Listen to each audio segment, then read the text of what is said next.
Well, Right.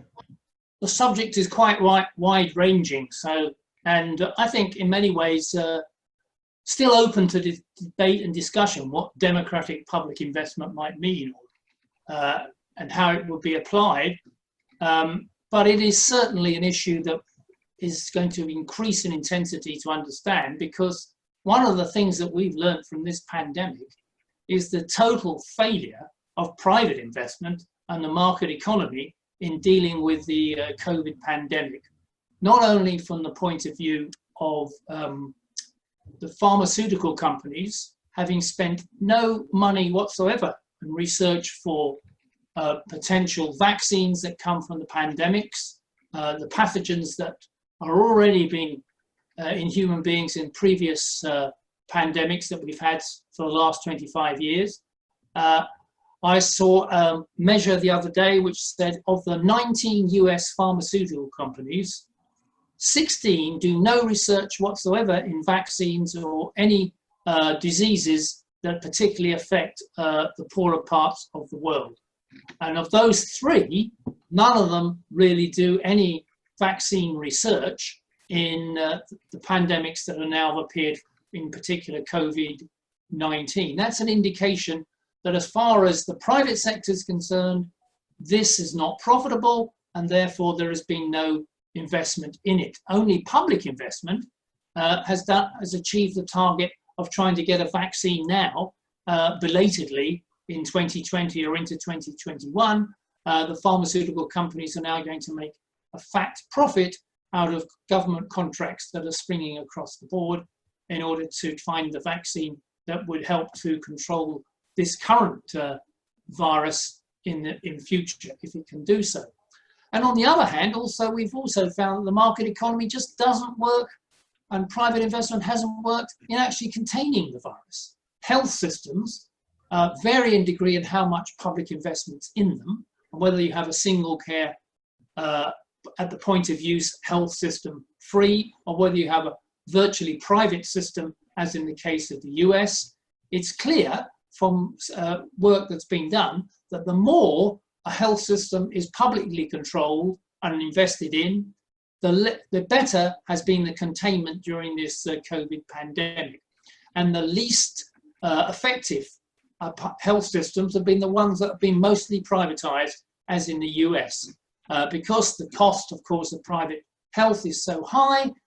If you go in for private insurance, that's also high, with all kinds of caveats. It's a basic human right, really, that we should have public health invested in by public investment, paid for by the taxation of the population as a large, so that it's free at the point of use. So we've learned already that public services and public investment is absolutely essential to the basic level of human civilization, and we need to dramatically increase that as we come out of this pandemic.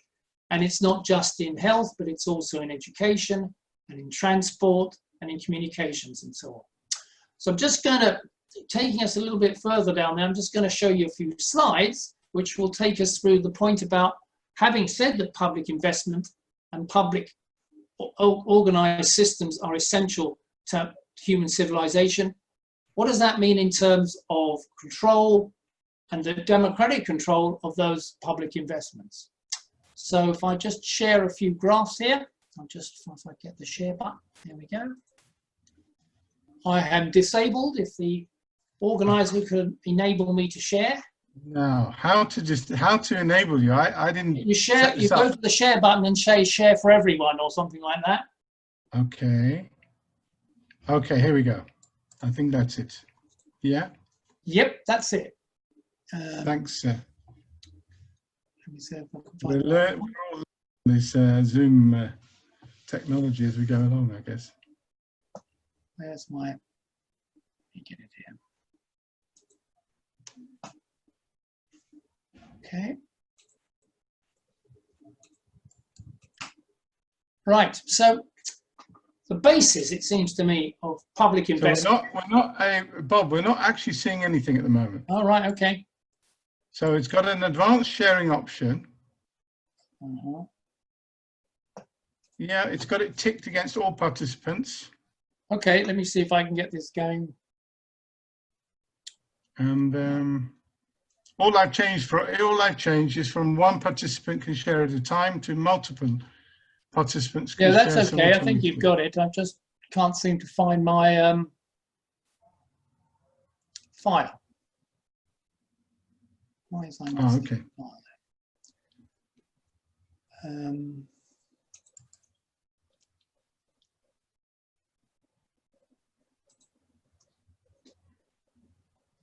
There's lots of other files, but not that one. On. Hold on, it'll come in a minute. I'll find it. Okay. Yeah, it was actually on, so that's good to know. Ah, I got it. I think. No, that's not it. Let me just come out of this again and see if I can set this up.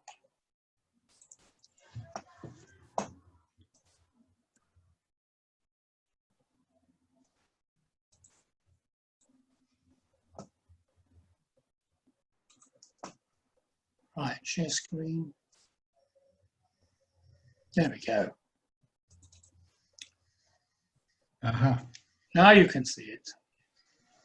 It's going to come, it's starting to, here we are. Okay. Yeah. Okay. So public investment, as far as I'm concerned, starts with the question of public ownership.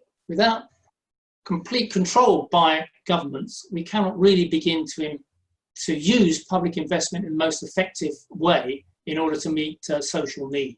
If it's just in the hands of private sector to take contracts from governments and that form of public investment, then we're open to lack of control over what they do. We're charged profit, including prices for what they do. We don't have control over the investment and therefore whether it's meeting the right social need. I'll give you an example. The EU approached the pharmaceutical companies since the COVID has started and said to them, look, we need to get these vaccines done. We need to approach the question properly. And all the pharmaceutical companies said, well, it's not really profitable for us. So on the whole, we're not really interested in doing this. And the EU found, well, we're offering you loads of money to subsidize you doing it. So, well, even so, we're not particularly bothered. So only a few of the pharmaceutical companies agreed to do this and to do it at their own pace and in their own way. So the control by the public sector or the state was very minimal and is very minimal in trying to control whether the public investment is used for social need. And yet it's clear to me, as you look at this diagram, that public investment requires public ownership first at the state level. That's the fundamental. If you think about what is socialism, socialism is as far as I'm concerned, form of human organization which leads to the ability of meeting people's social needs with the minimum amount of toil, where social need is met by the cooperative activities of human beings together, not competing against each other for profit, not owning means of production privately, but all the means of production are owned socially. People work together to achieve that, and there's a democratic process of deciding what to use with how to spend and use the value created by people cooperatively working together. And if you think about that, then that is really only possible on a world scale, because it's not really possible on one national state level to achieve that sort of social cohesion and expansion of production to meet social need, because we face, therefore, the opposition and the distortion provided by the market economy outside of our own particular country or state. However, you have to start somewhere, so you have to start with the national state. But what we're talking about when we're talking about democratic public investment in the current environment is really just a transitional process towards socialism on a world scale, well down the road. So we're just at the very beginning of looking at how you develop democratic forms and control over the public investment that is being made. But the first thing to do is to have public ownership at a state level. Without that, you cannot begin to really put investment in the right direction. As far as I'm concerned, it's not just health, it's education, it's transports, it's communications, it's housing, it's social services. Public services in general should be there. And one of the biggest things that we need to bring in as a public service is to make banking and finance a public service rather than just a speculative operation for criminal conspiracies on the part of banks to hide taxes from government and to engage in all sorts of fraud and speculative events to make money out of the stock market and the bond market, rather than providing a service to meet people's needs. And I'll come to that. And then we also need strategic control of the major sectors of the economy, used to be called in the old days the commanding heights. Without control of the major sectors of the economy under public ownership, then our ability to achieve a successful public investment that's democratically controlled is completely limited. And as I said before, in the equation of the COVID, the private economy and the private investment has totally failed. Now, there's usually an argument in the old days when we had state companies back in the 50s and 60s, in many countries, at least in the advanced economies, but also in the so-called developing economies. There's a sizable state sector, particularly in main basic industries. It used to be argued that they were totally inefficient, and it would be much more efficient if they were privatized, brought into the market economy where competition would rule, and it would help to improve the efficiency and delivery of those services to people. But of course, that's turned out to be a complete nonsense.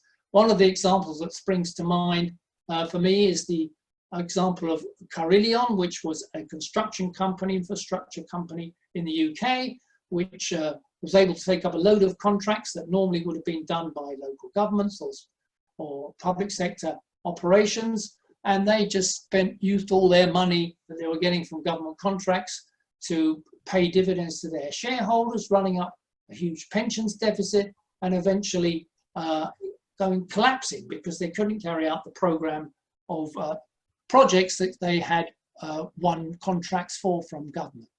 And there is no evidence that if the private sector runs the show, whether it's in telecoms or in waste management or in other areas, that they actually are more efficient. The biggest study of privatized companies looking at in Europe found that, in fact, the companies that performed better were the ones that remained public and not those that had been privatized over a period of 10 years. And we've had an experience not only in Europe but elsewhere of these public-private partnerships, PFI they're called, which have done little to improve the level of public services and investment as a result. Instead of shackled local councils and communes and so on to contracts that are exorbitantly expensive for them to change, and also really put them in debt for the foreseeable future. So the private investment approach is totally failed. Public investment is essential. Take banking. What banking should be, it should be a proper banking service for people. What banks should be doing is taking our deposits, looking after our savings, offering loans to households and small businesses for big ticket items at reasonable interest, and not speculating in financial markets, corporate finance deals, or helping the rich to evade tax payments and paying themselves huge, great bonuses as a result. Banking is not a public service now. So if we had public ownership of the banks, it has to also be turned into a public service. And that means, in essence, to have some sort of democratic control over the banking system. There have been banks that have been successful as public sector banks. Take the example of North Dakota, a right-wing US state, which has had a publicly owned state bank since the Great Recession. It looks after the deposits of customers, provides loans and households for farmers, and any profit it makes goes back to the state government revenue. It does no speculation, no money laundering, no tax evasion, and it didn't collapse in the global crash. Yes, it's not very big, but it's an indication of what could be done by the biggest banks. Here's another example out of Costa Rica. Banco Popular Costa Rica is the third largest bank in Costa Rica. It's a completely publicly owned enterprise, and it's democratically run through a cooperative. It has a democratic assembly. Representatives meet to discuss what the bank should be doing, or any worker that works or holds a saving account in the bank for over a year has an ownership share, like a cooperative share, and has some role in the assembly which advises the bank on its strategic direction it should take. And also, as a result, the bank operates a special social bank subsidiary which aims at ecological projects for loans and so on. That the sort of approach that a public invested banking system can have is so much better than the private sector.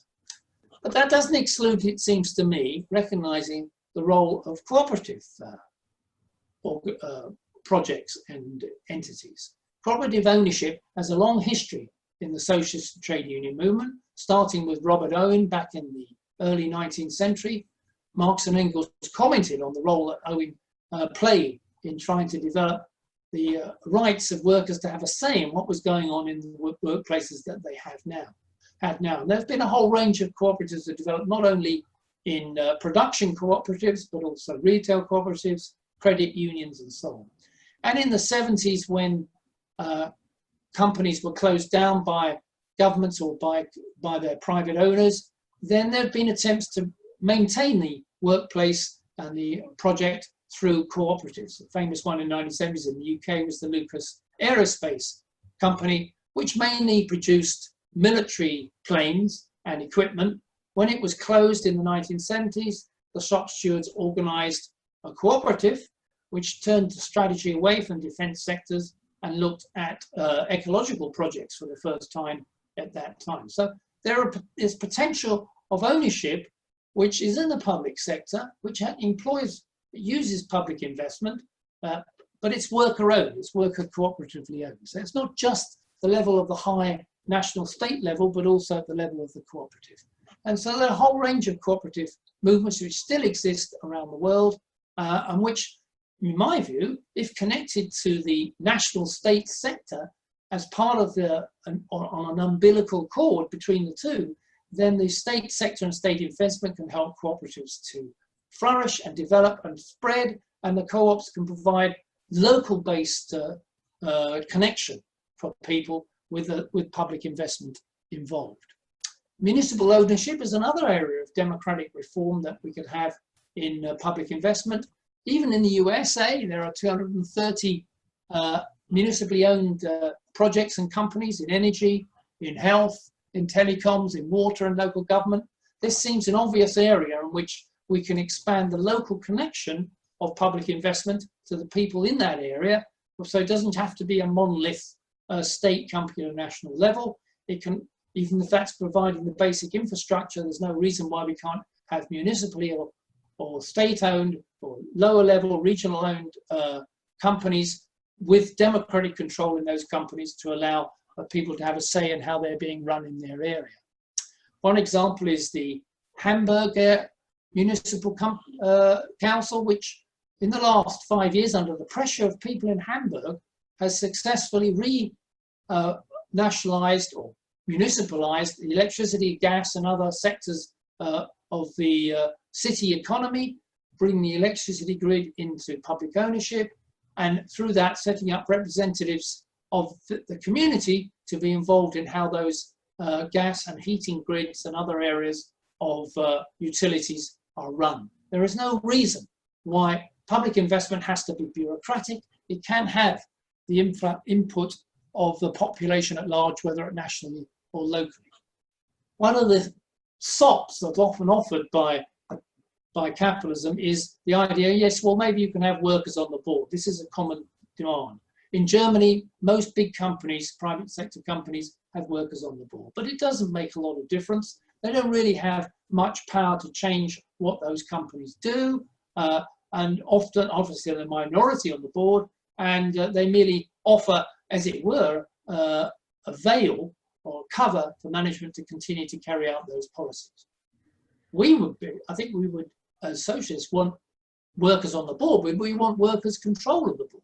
That in effect, if we're going to have publicly owned boards, then they should be under the control of working class through its various organizations. If we just leave a publicly owned company with no real control by the workers, then they will come under the same pressures that private companies come, looking to meet certain demands set by the private sector. I would like to give you a little map here. I did it for banking, but it could apply across the board. How we might see all those things connected together. as a democratic basis for public investment. A national plan for investment and growth is the fundamental thing we have to start with.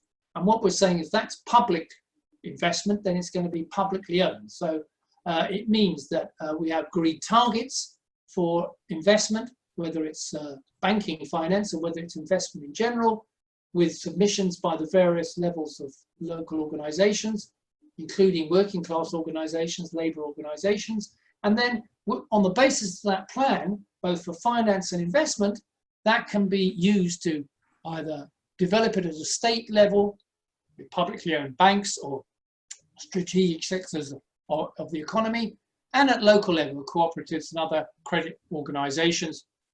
And how will we run that? Well, it seems to me the fundamental thing is that we have to balance between having not just the workers in a workplace or in a particular company or factory controlling the whole thing, because then they're not connected to the plan, which is necessary for the whole economy and for social need to be met. On the other hand, it can't just be a straightforward state appointee on the boards of these publicly owned companies and public investment companies. We require representatives that spread across the board, both from the national level, from the workers in the actual company or work area, and also from the local community through various organizations, including the trade unions. So you need a spread of how that is to be controlled. On that basis, you can have democratic control of public investment.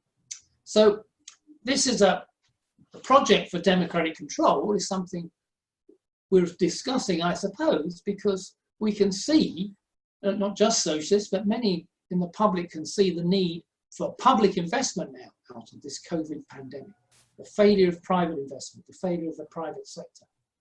People are aware that they need public services, they need public investment to achieve this, and also to get out of this slump that is now come about from the pandemic and the lockdowns. But there will still be that issue of question, how can we ensure that public investment is not just another bureaucratic form of the private sector with the same highly paid management in control, carrying out dictates really of the private sector, trying to make a profit and all the rest of it, rather than having any sort of democratic control from working people. So I've just broadly outlined in these graphs a few ideas about how we would see democratic control working with public investment if that was to come about. It is obviously not on the agenda at the moment.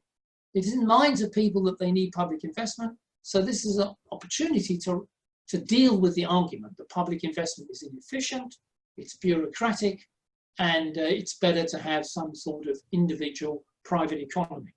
Clearly failed. We can show that there is an alternative, and it's an alternative that in fact would actually improve the levels of production, stop waste, involve people in a more effective way to achieve the social needs that people want in all those areas of health, education, housing, and public services in general. Thanks very much, Michael. Perhaps you can come back to the main screen. That's great. Okay, well, thanks very much. I think that opens up a lot of avenues for questions and comment. So remember, comrades, if you want to speak, you've got to unmute yourself. Okay, so far away. Who would like to say something?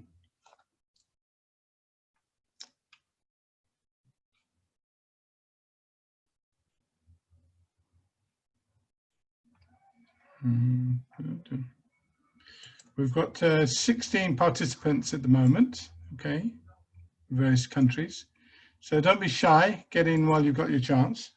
While you're waiting, I've got just a couple of questions I would like Michael to deal with. What I thought we could do is we could take a few comments and questions, and then you could come back once or twice during the course of the session. Sure. Couple of quick questions. One was, if you could comment on the importance of public investment with regard to the environment, you know, the way the problems of the planet is facing and how you see public investment relating to that. So that was one important question I would like you to comment on. Perhaps I'll leave it at that and then see if there's other comrades who would like to come in with other questions and comments. Well, climate change and global warming is the big they call it the existential threat. In other words, it's something which is so all-encompassing for the world and is clearly a danger which is growing fast towards us, which is going to damage the planet, not just nature, but millions, if not billions of human beings over the next 10, 20, 30 years as a result of global warming through floods, droughts, earthquakes, which are apparently connected also. All this is building up in a dramatic way. And we'd have to say that if we just look at what governments are doing and the capitalist sector is doing about this, it's more or less nothing. Because what is the areas of the capitalist sector which are helping to reduce global warming? Very small amount of renewable investment by the private sector, mainly energy companies, a very small amount of attempts to control the environmental pollution that's been going on from logging, from fossil fuel exploration, from transport, from urbanization, all these so-called external things which capitalist companies are not interested in, they're not spending any money on. So we'd have to say that without public investment, nothing is going to be resolved about the climate change. It's only going to get worse, and the threat that faces human beings and the planet is going to come towards us very fast. I mean, what does that mean? Well, one of the basic things, what is the biggest emitter of carbon dioxide and other greenhouse gases? It's fossil fuel activity. And if fossil fuel energy companies continue to dominate the energy production and exploration for forms of energy over the next 10 years, then we're doomed. And that's why it seems to me that the first thing to start with public investment is not just having a Green New Deal, which is often talked about, so the government spend money on trying to control emissions and introducing projects to control the environment. We need to stop the emitters. And the emitters are mainly the fossil fuel companies and transport and airline companies and so on. We need public ownership of those companies so that we can then phase out fossil fuel production over the next decade. If we don't phase out fossil fuel production over the next decade, then global warming was going to accelerate, not just go bomb the increase of 1.5 degrees of centigrade above the industrial average of the 19th century, which we're almost hitting now, but we're going to head towards the extreme dangers of 2 degrees above, 3 degrees above. Fossil fuel sector has got to be reduced dramatically and eventually phased out and replaced with other forms of energy which exist and could be technologically applied. But they won't be while the private sector is dominant and while working people have no say whatsoever in how the energy production goes ahead. And as you say, Pat, it's public investment is essential to sorting out this issue, and it won't be sorted out by any other way. Yeah, just to follow up on that, we have a problem in Brazil, where the capitalist interests are continually burning the Amazon at an increasing rate, especially under this right-wing president, which is a classic example of how we can't afford capitalism if we want to save the planet. So, can I ask for another comment to come in?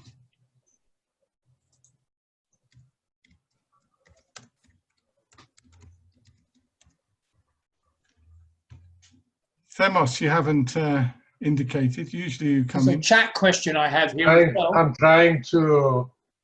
I was trying to find the mute button. Yeah, the mute no, button, there is hand button actually. Anyway, I think it's one of the most clear analysis and propositions I've heard for a long time actually. And the interesting thing I found about it is that it concentrates on the basics, on what is necessary, what we can do now, and what we can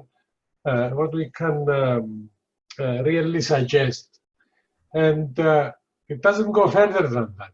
We cannot go further than that. I mean, if we try to define democratic control in any detail, we shall be failing, I think. Yeah. And while it's good to study or the examples that had existed up to now, every single country and every single situation will demand probably different specific measures, different specific modalities of control. And I think this is where most of the attempts to design democratic control is just that they try to go beyond what can be done now. I mean, unless you have a government that is applying these sort of things, you don't know what you have to face. So every situation is different. And I think this is what we have tonight. Is just the right balance of what can be said and what cannot be said now. And I think that that's what we should concentrate on. Understand the situation, understand the factors that make something good or bad, but not try to design a model for democratic control that could probably be completely relevant to a specific situation wherever it might arise. Thanks, Thomas. Other comrades? Roy, can you unmute yourself? Yeah, just to come in. Sorry, I've been walking back from the beach in an area where I've got bad signal, so I've been not catching all the debate. Who's lucky? I don't think I agree with Thomas that we can't proceed to look at democratic control. It's not that difficult, I don't think. Even some of the Liberals now are looking very closely at participative democracy.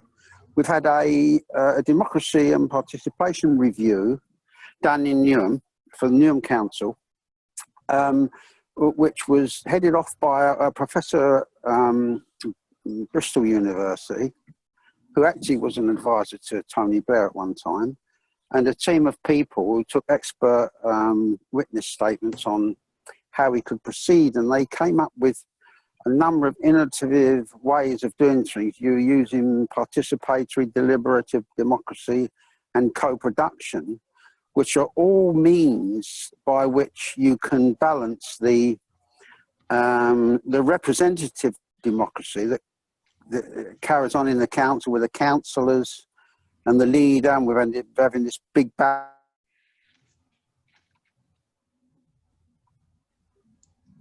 Oh, Roy, we seem to be losing you there. So, well, Roy, when your signal comes back, come back to us, okay? No worries, yeah. Okay. Oh, no, you're back now. Go far away. Yeah. So, well, I don't know what you... Where did I get up to? Where did you get up to me, Pat? You were talking about a big battle. Me? You were just about to say something about a big battle. Yes, right. A big battle on whether they should have the mayor system should continue, or should we go back to a leader and cabinet model in the council?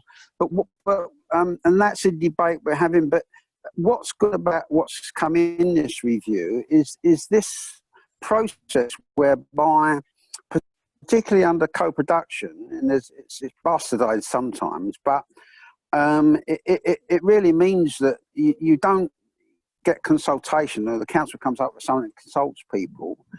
All the stakeholders get together, ground zero, and decide what the issues are, how they must be resolved, and work together to do that. And it's involving the people, the community, and devolving budgets to areas of the community, even setting up a little parish council in the urban area, things like that. I think those processes are really important because it gets people to understand and believe that we can have a say, that there is a democratic process that works, and that even the people who are putting this forward say that what this costs will pay for itself, because it'll be much more efficient running of the community, and the community will get more what they want. And the same goes for what was partially proposed by Corbyn before all that fell to pieces.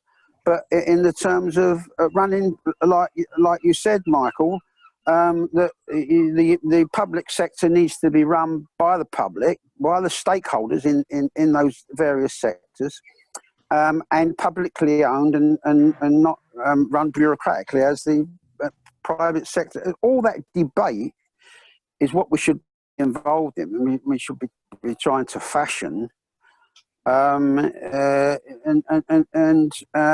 as well as trying to get political change. Because if we've got to get political change, it's only going to come by or a revolutionary movement of peoples.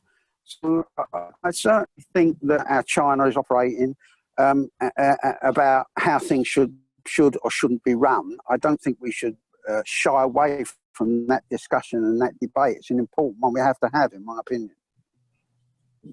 Okay, thanks, comrade. We lost a little bit just near the end of there. I think it was you were saying that if we want to make these changes, we've got to get the public on our side. I think that's what you were saying, roughly. Now, I've got a couple of comrades put their hands up. First is Miro. I hope I pronounced your name right again. Miro from Cyprus. Yeah, would you like to say something?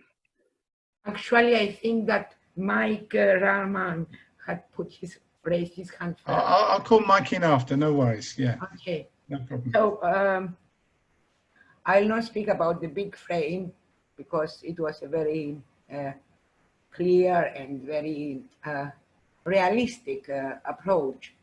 I just want to add in it the question of the universities and the research in them. Comrade Roberts started saying that research was not enough, pharmaceutical companies who are not willing to proceed to research concerning viruses and pandemics. It is true that because the companies, it is not in the pharmaceutical companies, it's also in the university.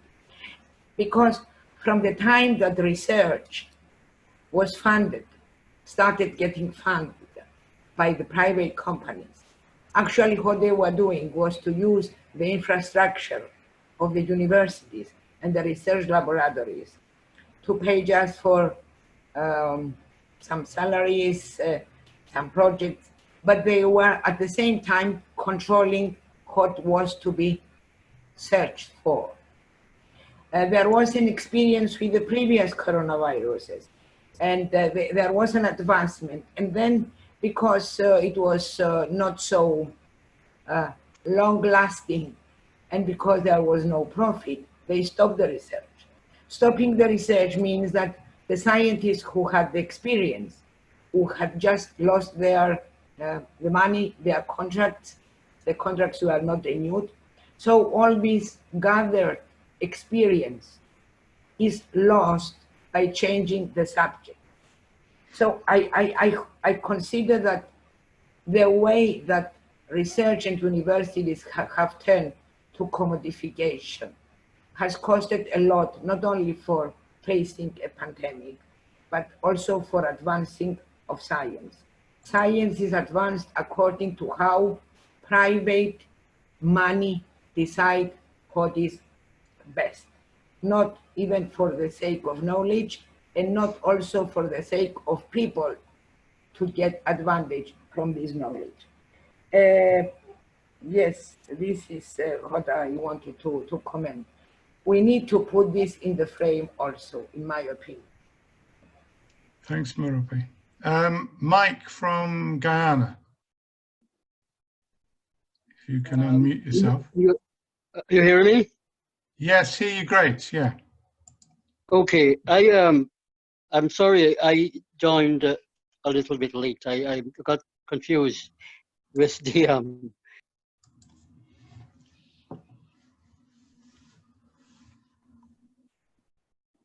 before, but it was after my time. Anyway, I don't have a lot to say. I missed what Michael had to say, much of it.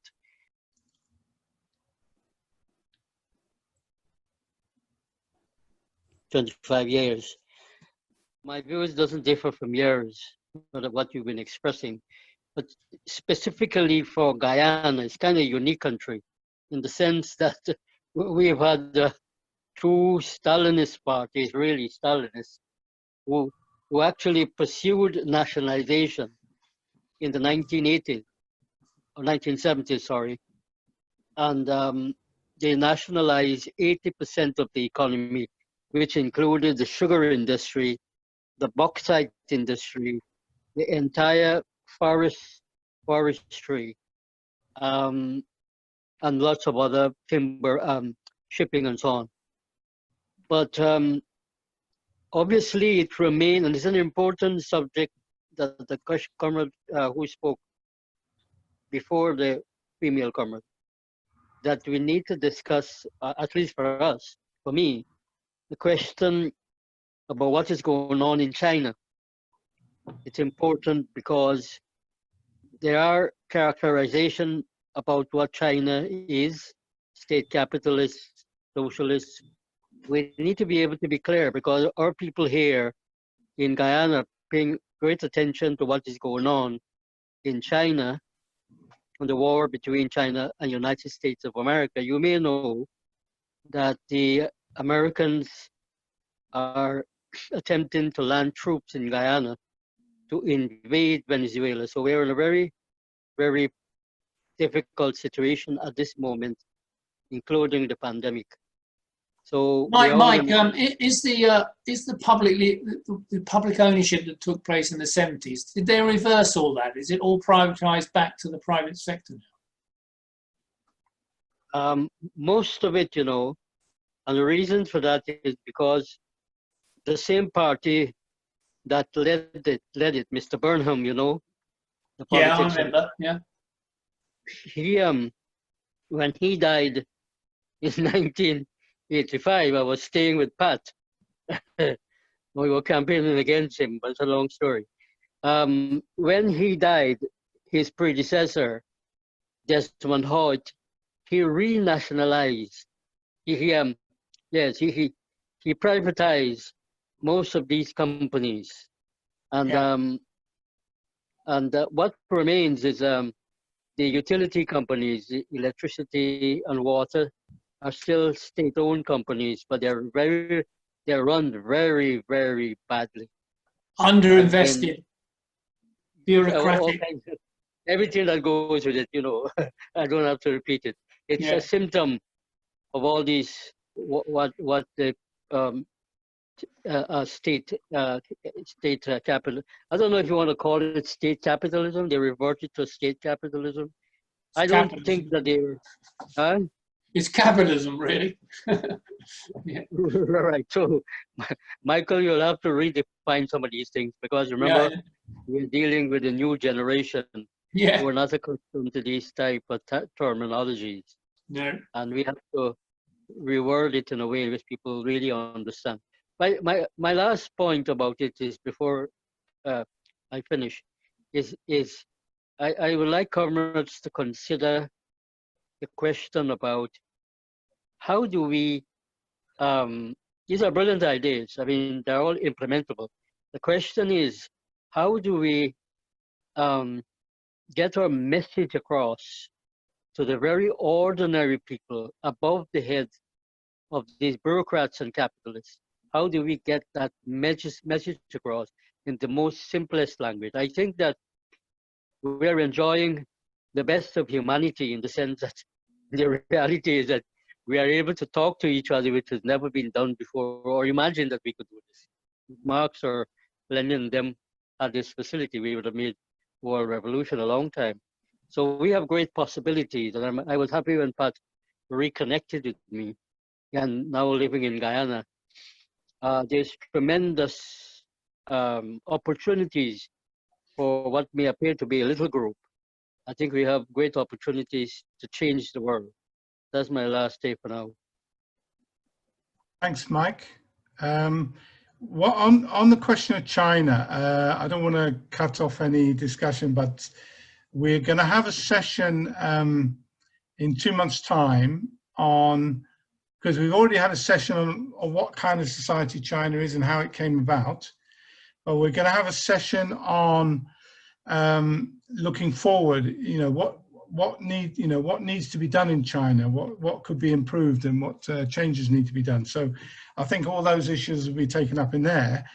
The only thing is that I would like to ask, perhaps ask a question of Michael, because you didn't mention China in your lead-off, and I think that obviously China is an example where public investment is probably the biggest example of public investment virtually in history.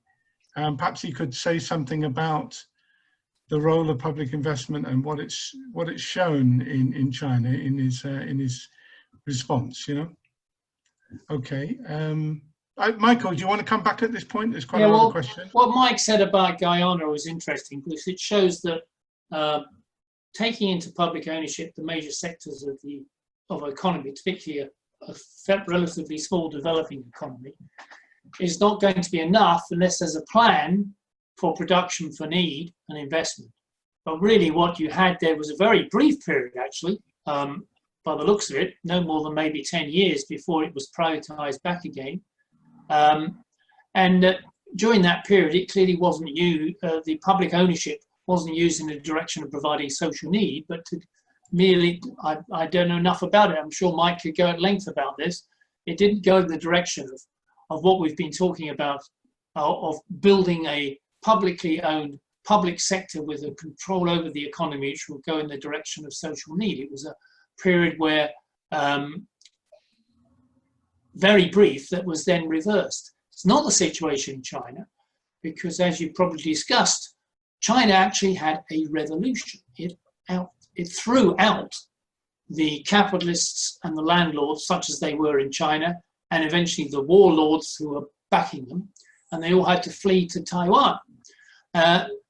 So that China became a publicly owned economy in terms of the land and what industry there was, and it will remain quite strongly a publicly owned economy and everything was done through the state for decades. It was only from the late 1970s, early 80s, that the economy began to be opened up to the private sector. But it's still the case in 2020 that China has the biggest proportion of state-owned assets as a percentage of the economy in the world. It has the highest stock of capital owned by the public sector in the world. Its level of investment by a state sector is way, way higher than any other economy in the world. And what has happened in the last 20, 30, 40 years is that China has been growing at double-digit growth for most of that time. It has expanded the economy to the point where 850 million Chinese have come out of what the World Bank calls a poverty level. They are beyond that level. That hasn't happened in India. It hasn't happened in Brazil. It hasn't happened in other big countries which still operate entirely with the dominance of the capitalist sector. So there are clearly very big differences in the way that China has developed, and that, in my view, is to do with public investment backed through public ownership and of state control and direction of the economy. Even where companies are not publicly owned and there's a sizable private sector in China, they have to follow the plan and direction of the state and the party that's behind it. Now, you can discuss the question. We're discussing the democratic public investment in this session, and there is little or no democracy in terms of control of that public investment in China. At local level, maybe local communes and councils have some say in what goes on in their area, but really it's dominated by a party machine that comes from the top and that controls the local councils and local governments, and even private sector companies have Communist Party officials on their board to keep an eye on them, to make sure they go in the right direction. There is no workers' democracy or participation. There are no elections to boards, to state firms, and of course, in local communities, no elections. Everything comes straight from the party appointments. So this is not democratic public ownership or democratic public investment. It is a bureaucratic control of that state. But it has, what you learn from that is a dialectical process, which I would sum up in this way. Unless you have dominant public ownership and state direction, you cannot meet social needs. It's no good having lots of people on boards, workers on boards, or having councils. They can do nothing if you don't have control of the economic levers of power in order to direct investment in the direction of social need and away from private profit.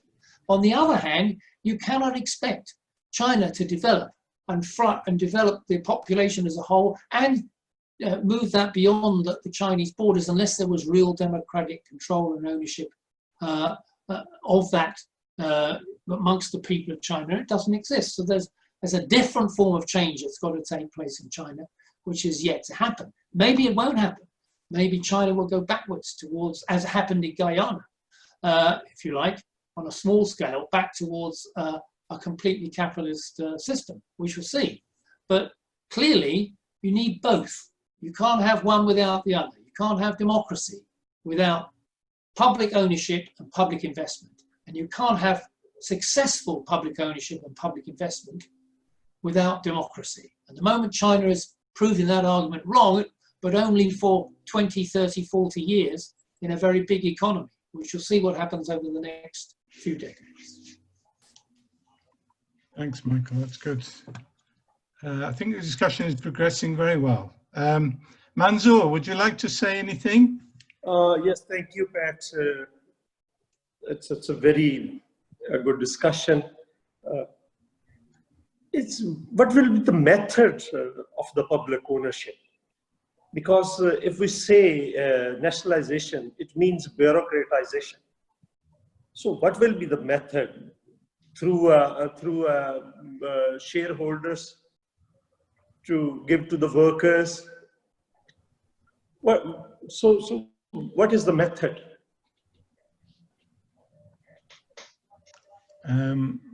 Unfortunately, Khalid is not online. He must be having some problems in Lahore because I know he wanted to talk about. I am. Oh, great! I am listening. Brilliant.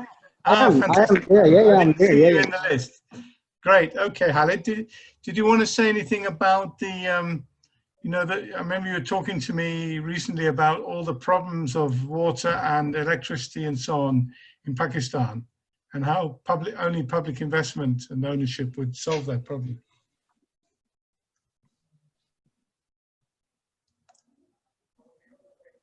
Khalid, can you hear us? I know sometimes he has problems with the internet. Khalid, can you hear us? Oh, okay. Yes, I can. Yes, I can. Did you, Khalid, if you can hear us, you were talking to me recently about the need for public investment in electricity and water and so on to solve even these basic problems in Pakistan. Hello? I don't know, maybe we... Yes, Pat, there's a problem with my mic. I try to fix it and then I will come back. Okay. It's a problem with this. Yeah. So there's a classic example of, some of the most basic services in a lot of the poorer countries, even in Turkey, where my home is, we constantly get power cuts and even water cuts because of the poor organization and lack of public investment in these facilities. And the same applies, of course, to the internet in some parts of the world, or a lot of parts of the world. I mean, one of the things we're going to do in our manifesto is that the manifesto is not going to be orientated towards the rich countries, but it's going to equally cover, the poorer countries as well. Because I think that the problems of all these countries, there's across the issues raised across all of them. So let's see who else we have on our list here who hasn't spoken yet so far. Dinos, did you want to say anything or ask a question? Dinos? No, but I'm very satisfied with what Michael said. It was really a very interesting presentation. And I also agree with what the rest of the comrades have added. So I don't have anything important to add. Okay, how about Martin? Can you hear us, Martin, from Sweden? Yes, I can hear you. Do you have any contribution to make or questions for Michael? Well, I haven't really prepared anything. I have listened to the discussion, but I had to. I missed some parts. So, Oh, so okay. right now I don't. But it's an interesting topic.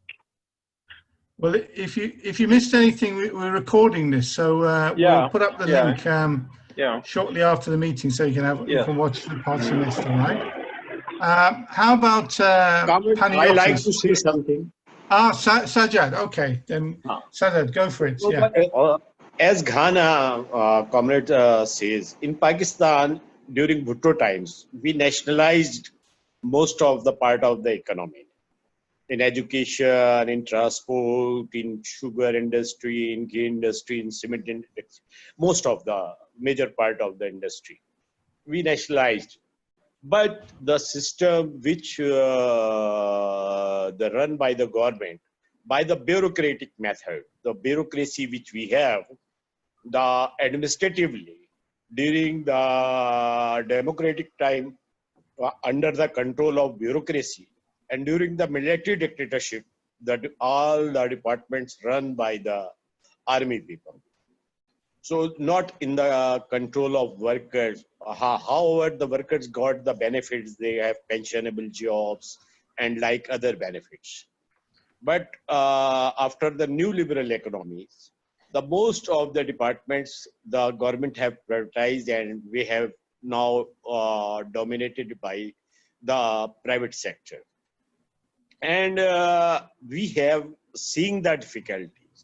If we are saying the nationalization of the these departments, then people are thinking their working is not good, because they were not run by the experts which they have in these departments, and their performance for public was not good during nationalization period. So the Manzoor question is that what kind of demand in our country, specific or underdeveloped countries, we have to put forward by the way which will got acceptance or economically viable in third world countries. Thanks. Thanks, Sajjad. How about Panagiotis? You haven't said anything, Panagiotis. You want to ask any questions or say something? Can you hear us?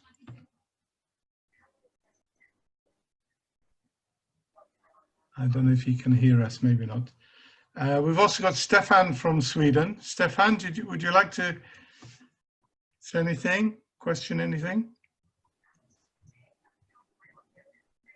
Don't know if you remember to unmute yourself if you want to come in. Yes, now. Okay, can you Stefan. hear me?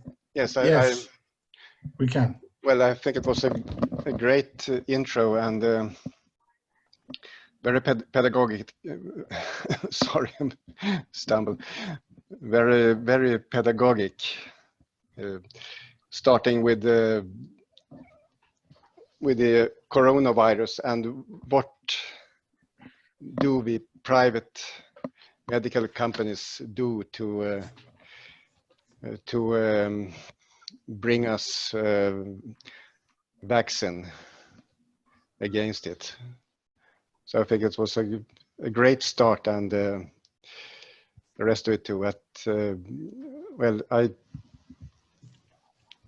have well, sorry, I don't have anything from myself to contribute with. Okay, man. Perhaps if I can chuck something in here on the management of these, companies. I think from the comments in the discussion, it shows how important this issue has become, because ironically, if we want to make public ownership and public investment popular, we have to deal with this, tackle this question, because so many people have been convinced by the capitalist propaganda that public ownership, public investment is inefficient, even though the evidence is not for that. And also that they are bureaucratic and top-down and remote from the ordinary people's wishes and desires and interests. And I think that if we want to win that, we can't. In the past, we used to talk about public ownership in terms of and public investment in terms of state ownership, nationalization, and so on. And then we would add on under workers' control and management and things like that. But in a way, as a kind of secondary thing, I don't think we can do that anymore. I think that in some ways, the emphasis has to be the other way around, that we need to put the public in charge of the economy and the different branches of the economy. And the best way to do this is, as Michael Roberts explained, is through public ownership. And you can't do it through having privately owned things, because they will do what they want to do according to their shareholder interests and so on. So I think that this is important. But I mean, I agree with Themos, where he says that we don't need to come up with some, very detailed scheme, which we try to apply across the board. I think basic principles are all we need to emphasize, which is that the stakeholders, by this I mean the workers who are working in these industries, the customers who are buying and using these services, and there could be some other ones like the suppliers and some other, depending on each sector, of course, that the stakeholders should have a major say in the industry, not a token say, which is what you sometimes hear. If you're lucky, you'll get the odd, but they'll say, well, we put one of these representatives on the board. Well, that isn't going to do it. So we need to say that these industries and services, public services, should be run by a partnership between the government or local government, whatever it might be, who own them on behalf of the people, and the actual people who are working in them, who know, all the productive processes, have got all that knowledge, the customers who are using the products and therefore can give feedback on them and improve their design and so on. So it's got to be a partnership between all the key stakeholders. And the good thing is that when they talked about stakeholder democracy, Blair talked about this, he was talking about in a privately owned circumstance. And of course, it doesn't work like that, because the private stakeholders, the ones who own the business in capitalism, they regard themselves as a totally different category from the other stakeholders, and they demand to have the overall say. Whereas in a publicly owned one, we can actually make it really democratic. So I think we don't need to go into great detail, but and inevitably there's going to be different sectors require different formats of public ownership, but we need to have clear principles. So for example, the Cooperative Party in Britain produced a very good document about how we could democratize public ownership, but there was so much variation between every sector that they looked at, and when they talked about it and they came forward with these relevant proposals, that the ordinary person would lose complete track of the principles involved. And I think we need to, that's what we can focus on, is how could public ownership be made and public investment be made democratic? What are the principles involved? And then leave the detail up to each country and each locality as they need it, So that's all that I wanted to say about that. We've got a couple of participants who who've got to raise their hands. Before I call them in, that's Roy and Mike. Could I ask Michael maybe to come back, talk a bit more? Do you want to answer a bit more, or shall I? I'll tell you what, Mike. I'll take these last two and then sum up. Yeah, okay. So Roy, I think it was you who put up your hand first. Go for it. Yeah, I hope this question isn't too off topic. But we've talked about democratic ownership and control and how that can happen. And of course, I mean, in Britain, we've got massively privatised from the 70s, where it wasn't just the utilities, but large sections of the private sector, car plants, nuclear energy, etc., were in the public sector. So we've got a long way to go getting back to that. We talk about how things might happen democratically, and we can put forward suggestions and try and work in developing some of those things now. In terms of the finance, Michael, you know, China's got a very big internal economy. We are very much a financial and tied globally. And people always ask this question about, you know, what will happen when they take their money away, and it's already away, actually, isn't it, in these islands where they don't pay any tax. What would you say? What would you say in terms of a transitional position where we would be going in attempting to control the finance within an economy? Okay, Roy, good question, I think. Mike, go ahead. Can you hear us, Mike? Well, let's. I'll go to Themos, who also put his hand up. He's going to be the last speaker, unless I can get Mike back. Okay, Themos, go for it. Yes, I want to add a bit more detail on what I was saying. What I said is, as you said, is that we don't need to go into big detail, but this doesn't prevent us from going into detail on specific issues. For example, when the Labour Party put forward a proposal to nationalize the railways, that could go into quite a lot of detail. How do we nationalize the railways, and how the control could be achieved there? What sort of structures do we propose to put in place, and how is the control being to be exercised? In Cyprus, if we put forward, for example, nationalize the banks. We have 4 or 5 banks, I don't know how many are, something like that. 2 are probably important, the others are just there. We could also put forward specific proposals. But as I said, this should not be generalized and in the general sense go beyond the basic principles as was discussed. So while on specific issues, on concrete situations, we have to be specific and explain what we mean.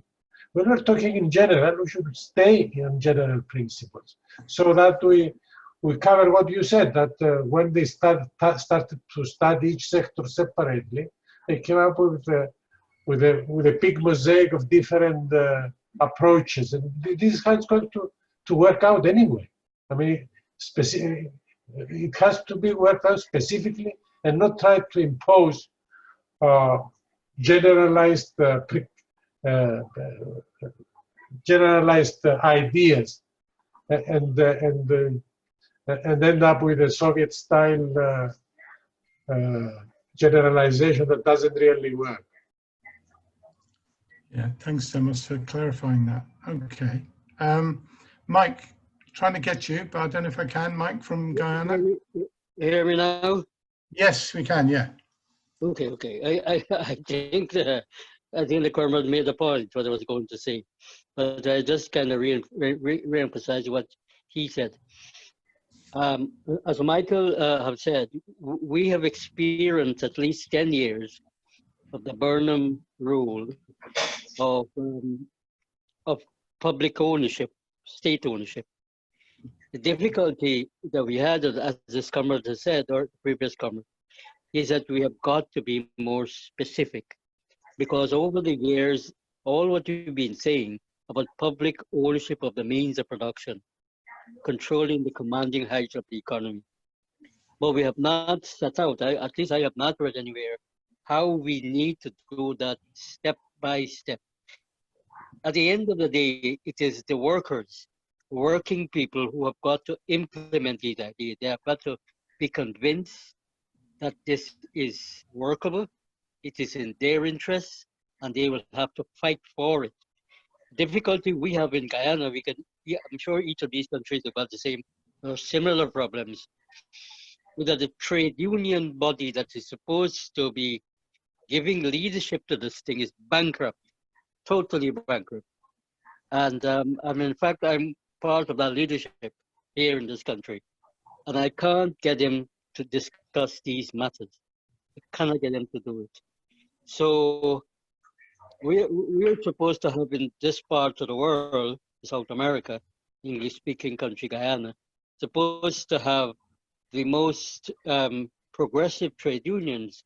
But when you compare it to what they do on a day-to-day basis, they're still fighting, they're still operating in an atmosphere of fighting for better wages and better working conditions. And they're not at that political level because public participation is a political thing. It's a revolutionary concept. And a lot of these trade unions in the Caribbean and other parts of the world, underdeveloped world, are not there. So we have got to derive methods about how do we intervene in these situations. What somebody said, this discussion is an educational one. That is true, because we have never had this type of discussion where most of us who are mature, I'm 70, and never been able to participate in the actual practical implementation of these ideas. It's very important that we be more specific. Okay, thanks, Mike. So, Michael, lots of stuff there. Lots of points.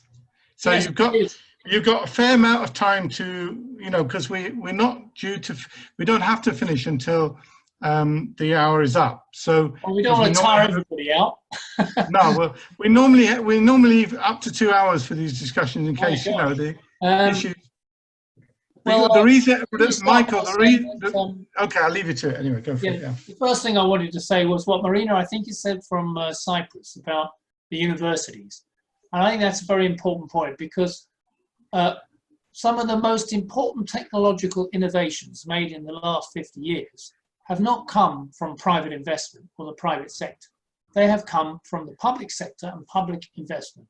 Not just scientists discovering things, but in particular that I think of the internet, I think of personal computers, the microchip, a whole range of other technological innovations which are now very important to our lives, were products of the state sector, of the public sector, and of public financing of places like the universities, but also of small companies in order to develop these products. But all these innovations were not kept in public companies to develop so that we had a state company for the broadband, for everybody can get broadband free at the point of use, when instead they were hived off by, in case of drugs and vaccines, by pharmaceutical companies, in the case of technology by the likes of Apple, Microsoft, and so on, which became huge, great capitalist monoliths, which are a product of the work of the public sector and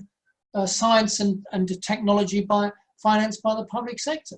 So that gives you, just a very important point to be made is that the public sector is not inefficient. In fact, it is probably the most productive sector in developing things that we need for social need. And it's been privatized and appropriated in its development as the process has gone, not only through ownership, but also through what it has produced over generations. And so that's one point I'll make. The second point is made, well, the public sector is bureaucratic and it doesn't pay attention to the people. When companies have been nationalized and sectors have been completely nationalized, but they're all bureaucratic monoliths. I don't know how many of you have worked in the private sector in big companies, but I can assure you that big private companies are total monoliths as well. The workers in those companies have no say in what the executives and senior management do. The customers have little or no say apart from sending customer feedback. The decisions are completely from top down, hierarchical through these companies. There's no cooperative sense with workers being involved in any particular way or having any say. Private sector companies are entirely bureaucratic in that sense, no better or worse than the state companies. And it's just a particular lie which capitalists like to present, that in some way they provide a more efficient service because they work in the market. That's completely untrue. And as I showed very briefly in my introduction, there are plenty of research to show that actually the public sector is just as efficient, if not more efficient, when it does run strategic sectors of the economy than the private sector. And the other thing is no accountability to the private sector. As I pointed out, companies that get contracts from the government, outsourcing by the government to do work, if they go bust, if they steal the money, if they use the pensions deficit, there's no control, there's no accountability over this. There's no democratic control in the private sector. So the argument that the state sector is bureaucratic and therefore inefficient just does not hold water. It has no basis to it. The point I would make now also is that the COVID and the pandemic has given us an opportunity as socialists to explain how socialism, in the sense of democratic public ownership and investment, is the most effective way of meeting the needs of the population, not just in one country, but internationally. I mean, how more effective would it have been if we'd had a global public health system where the resources were cooperatively used in order to meet the pandemic with the right sort of international cooperation, which there was none during this pandemic, provide the resources that we could meet to get the vaccines and the medicines that might have helped, to have had a really public health systems in every country which would enable us to robustly avoid these pandemics, apart from containing before. None of that existed. I would say that the public is very open to the idea that every country should have a public health system, that it's available at the point of use and free. The same applies to education and other public services. If they have doubt about that, even in America, the majority of the population, when asked, is in favor now of a single care health system free at the point of use. Of course, it's being opposed by the vested interests of the private insurance companies, the private hospitals, and by the politicians. But there is a popular support for such a position, even the US, which has always been told that a national health service is a socialist Marxist plot. Well, it's now clear to the minds of the majority of even Americans that that would be the way forward. And that's what COVID has offered, offers the opportunity to develop the argument about public investment, public ownership, and democracy within that. Whenever there is a public opinion poll about whether companies should be publicly owned or not, whether it's in the case of the UK about renationalising the railways, in the energy sector, utility sector, and even in the banking and finance, there has been majorities in most countries for public ownership. People see that makes much more of a sensible way to deal with these big sectors of the economy which are out of the control of public and the social need. So there is an underlying support for all this. Now with the pandemic, there's an opportunity to present that. As one comrade said, of course, we have a blockage within the labour and trade union movement against anybody who's prepared to put that forward, because the bureaucracy within those organisations still resists the idea of moving in that direction because it's not in their interest. That would mean campaigning in a much more radical way than they're prepared to do, and they don't want to do that sort of radical campaigning action. And I finish on this point, everybody, that we can only have public ownership and public investment which is democratically run and meets social needs if there is radical action on the part of the working class. The two things go together. You can't just have a top-down takeover of sectors of the economy through the state with the working class in a passive position. The only reason that's taking place is obviously for a different vested interest, whether it's in Pakistan for the interests of the military or otherwise.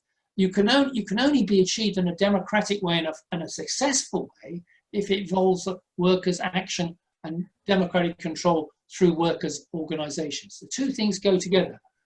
As Marxists, I like to think of it dialectically. You can't have one without the other. You won't have workers' democracy if the boards of the companies that the workers sit on are still privately owned and are producing for a profit. You can't have workers' democracy just by having public ownership of the basic and the strategic sectors of the economy. The two things go together. Radical action achieves one, and then you have to implement the other in order to sustain a successful democratic socialist approach to meeting people's needs. Thanks very much, Michael. I think that's going to be a good thing for people to look at again. Both contributions from yourself, the discussion, your replies, I think very good. We had 17 comrades participating from 6 countries, so that was good.